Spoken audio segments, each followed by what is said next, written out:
Casting a vote for former state lawmaker and congressional candidate Rashida Tlaib wasn't about making history for Detroit voter David White. It was about making a difference.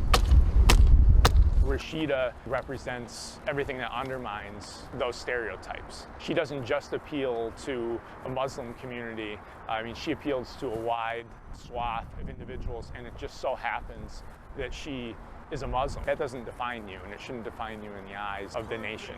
It also didn't define Somali refugee and Minnesota congressional candidate, Democrat Ilhan Omar, to a diverse coalition of voters that helped her defeat the Republican challenger in her Minneapolis district. Tonight, throughout, not only in my race, but throughout the country, people are choosing hope over fear and unity over division.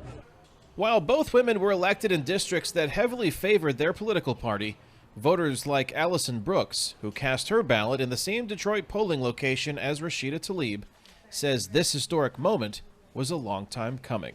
It's crazy that it's 2018 and, this could be possibly the first time that this is happening. So, I mean, we need more Muslims in Congress and in the House and Senate. Being Arab and being Muslim is always going to be part of who I am. But just like Prophet Muhammad, peace be upon him, he was all about justice.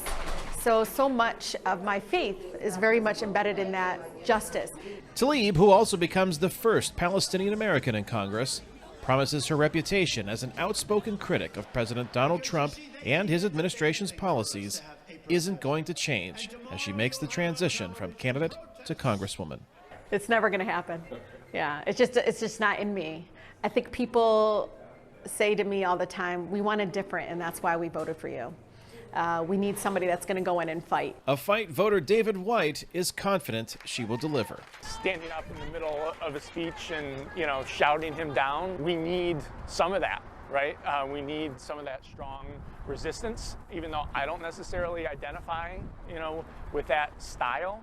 Rashida! Rashida! A style that will be put to the test come January, when Tlaib and Omar enter Congress as freshman lawmakers in a chamber their party will control. Now I get to march into the United States Capitol. Kane Fairbaugh, VOA News, Detroit, Michigan.